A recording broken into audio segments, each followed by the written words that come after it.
Okay, starting the first garden walk of 2025. It's just Sunday, July 13th, and it's about 6:30 in the evening. Gonna start with the still of the mountains there and move on around to the rock garden, the small rock garden. It's kind of getting done this time of year. It is an early spring burst of happiness. Gets us going and then sort of fades out and sets seed. So moving on to the mileage sign garden. It's for all the visitors to see the different air and driving mileages to different places here and around the world. And there's a lot happening. This bed's mostly lilies, so it's got about another week or two. Summer starting, but it's going to be full of lilies in about a week. So beautiful day today. They weren't calling for it, and it got really nice, about 70 degrees. So a little bit of interest here. This is our visitor center museum building, and it's the giant hosta. This hosta has grown very, very large. It's about 3 feet tall. It's supposed to be large. It's a variety that's supposed to grow large, and it's doing what it's supposed to. So all right, have some hanging baskets here on the building that we made, and some of those turned out really nice. So here's one of our garden beds along the front. This all starts in spring as tulips. There are hundreds of tulips down there, and as they finish up, we pop in some annuals for color for the rest of the season. That's why they're kind of behind. And moving on along, you can see towards Pioneer Peak back there and the entrance to the garden. And here's our colony truck sculpture garden. It's pretty colorful now. There's a whole lot of peony poppies coming up in it. It's a little shady what's happening on this side, so let's move into the sun a little bit. There's fireweed and a plant called a giant scabious. It's a pincushion flower. It gets about 9 feet tall. It's just a nutty plant. So moving through here, there's a lovely peony here. It's kind of past its prime right here, and it grows with something called a painted daisy, and together they're just spectacular grouping. So yeah, back to, look at that blue sky. Woo, that yellow flower, blue sky. Okay, some things, lilies will be happening here. Giant cabbage bed. We do a giant cabbage bed for the visitors because they like to, that's the thing around here, giant vegetables. People grow giant vegetables under the midnight sun. There's good soil in our region, and so we have one growing in the middle. It's not yet giant, so it's growing with other cabbages. It takes about to the end of September for them to get of size, but this is an actual sculpture of a giant 127-pound cabbage that won the state fair maybe 10 years ago.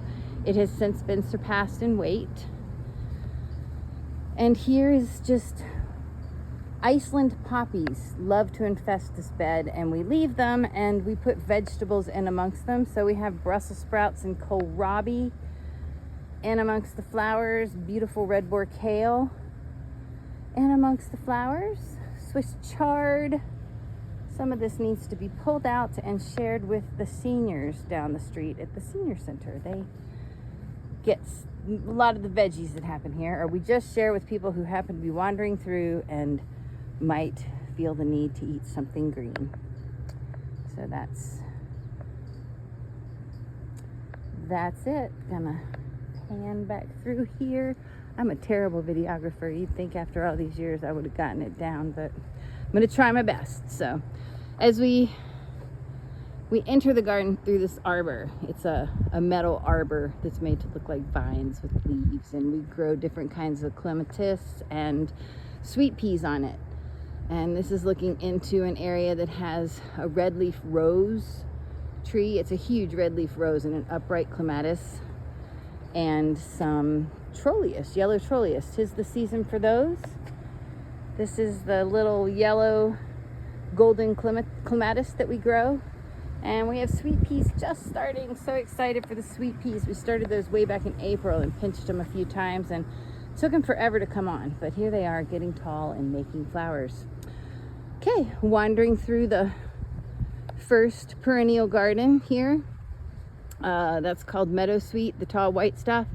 Our friend is Maltese cross, the red-orange thing. We have more orange trolleus, and back here is a raspberry sherbet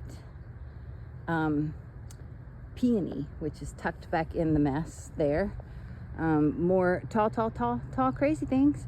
And moving into this area to, it's peony season here in the garden. That's why I wanted to get this video done.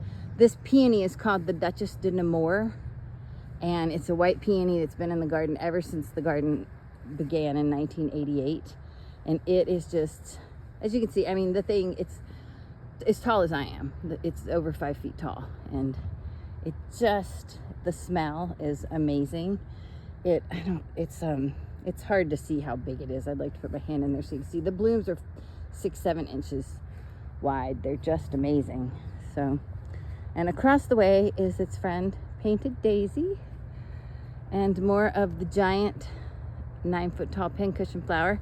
This is looking back through another colorful area underneath the willow tree in one of the perennial gardens. So gonna pan slowly around here, and just color everywhere. 'Tis the season, color everywhere. The purple things you see are called a mountain bluette, and they're a sort of bachelor button. They're pretty invasive. We end up getting rid of more than we keep, but you can't knock them down. You can't kill them.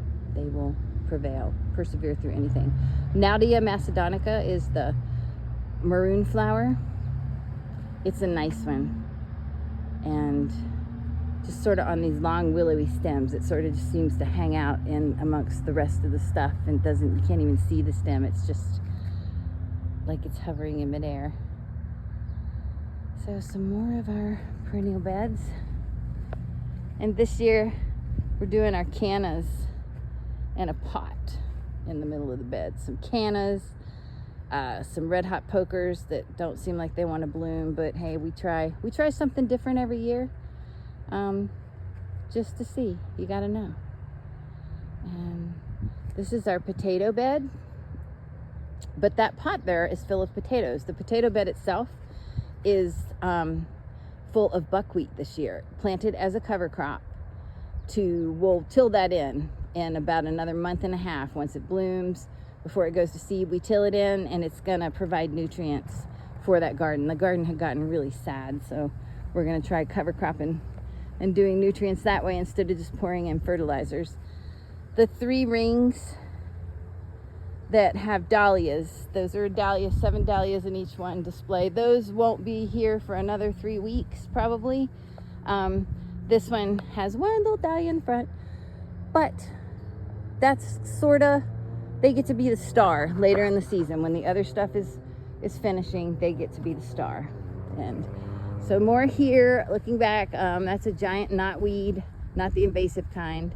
And this is more peonies, more trolleus. Our great little bench area there, so cozy. And another pot in here with some canna and some red hot poker that may or may not bloom. We go back in through this shady corner here. The shade feels nice. Okay, this shady corner here, we have a blue barlow columbine that's about done. It's a pretty impressive one. It's a nice double. And back there we have Rodgersia, big leaf, shade loving plant. This is kind of shady, happy corner here. And these are all roses, big giant hedges of white Scotch rose that are done for the season. And this here is looking down through the large rock garden. We have the small rock garden on the other side of the building. This one is a large rockery. It too is mostly, its best season is early spring. There are some things happening, but for the most part, it is an early spring showpiece with a few pops here and there of delightful stuff. And more weeds than you can shake a stick at. it is weed season. So, but yes, we look in, this is our little shady corner headed through the rock garden. And this plant here, everybody will appreciate this. This plant here is called death camas. Death, as in, yeah. And it's all parts of the plant, I guess, are a poisonous plant. I don't see any reason anyone want to put it in their mouth.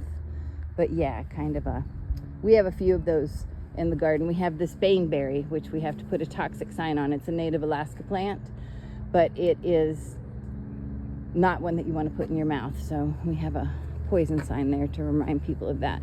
This here is called a devil's club, and it doesn't look like much now. It'll get some red berries on it. It's a huge plant, and it grows in the wild, moist areas of the mountains. And I mean, it'll get 10, 12 feet tall, and it has nasty spikes and spines on it, and is the one that you do not want to run into when you're climbing some of the shady hillsides in our mountain regions. Okay, we're going to the orchard. Chinese golden apple tree, rescue apple tree. They're crab apples. They're large edible crab apples, but boy, they're just the cutest things. Can't really see from here, but all right, headed under the apple tree. Looking down through raspberries, golden raspberries, another patch of mixed raspberries, and then at the entrance to the garden is a really healthy raspberry group. Tomatoes, tomatillos, sunflowers, dahlias, a host of different annuals, perennials in these beds. Looking here, various kinds of lettuce. Really colorful lettuce. It'll be harvested out soon, taken down to the senior center for their giveaways certain days of the week. It's prettier than some of the flowers. I just love it. Our new annual bed. Our old wooden box fell apart, so we got a new kit, put a new one in, and planted it up. So you come here by our friend. This large plant is a belladonna plant, and then we have purple mullins. This is mostly sunflowers down through here.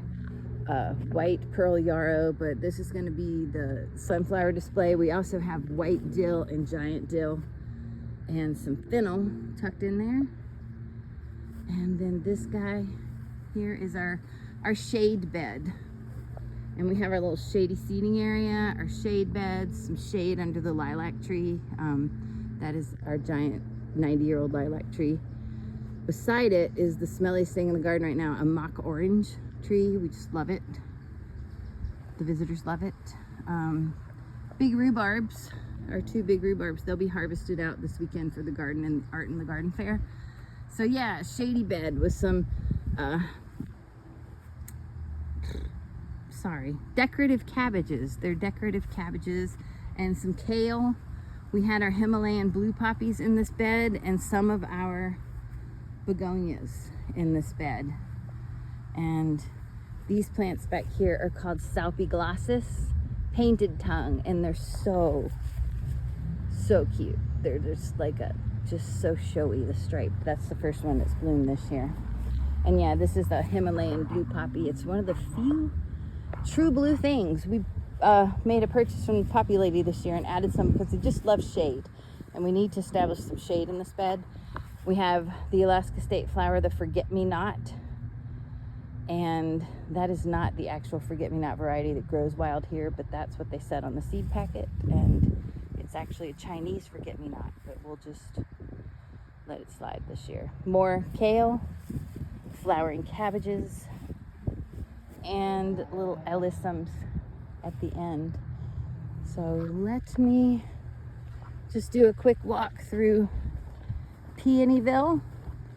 If you have any patience left, look at some of these. This is these circular beds here. I don't know if you can see the overview. There's like a series of circular beds that go in concentric circles.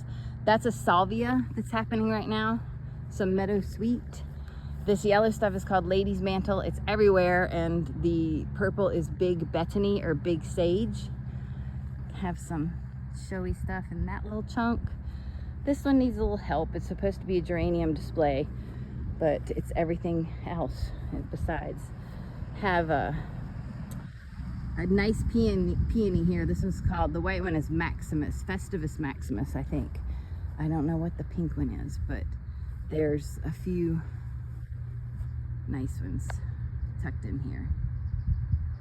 And they're just really at their prime. This pink one is almost done. It was one of the first ones to go off this year. And it is humongous and almost finished. And yeah, so just wanted to catch some peonies on video before their time was up this year. Here's some pots of potatoes. We move into this little bed here. One of the concentric beds is black cohosh and comfrey. They kind of make a nice pairing there. And more lady's mantle. This giant plant here is called an Innula magnifica, or a Foss sunflower. It'll get about 8 feet tall with a tiny little sunflower blossom on it. This is lovage, the tall stuff. That's basically celery seed. It's a giant plant related to celery. Smells just like celery. They use it a lot in Europe to flavor stews and soups, and we don't as much here. It's really flavorful when it's small, but it gets a little bitter when it gets 9 feet tall. But yeah, we have some Queen of the Prairie, they're called, getting ready to bloom here. They'll be just like the white puffs, but pink puffs, and they're just really delightful. I'm looking really forward to those blooming. Artichokes are still small, but they should be coming on pretty soon. You can see that they have responded well. They weren't real happy early season, so they're kind of getting their groove on now. We have artichokes, and then this cleome, which looks suspiciously like a marijuana plant, but it is not. It's called a spider plant. Woolly mullein, it'll get 6-7 feet tall here in the middle for the centerpiece in the artichoke bed. And we decided to add a little color to the artichoke bed this year with some flowering cabbages. And this is just a perennial bed that had a lot of iris, and our ornamental grasses, monkshood, the different colors of yarrow, and we have the colorful area behind the greenhouse. And we're moving into the gardener's area now, which is not that exciting, but we will peek in the greenhouse. Tomatoes are a little behind, but they're gonna get there. We have tomatoes and tomatillos in here this year. But yeah, thanks for joining me on the garden tour, the first tour of 2025. I hope you enjoyed it, and we'll see you in the fall.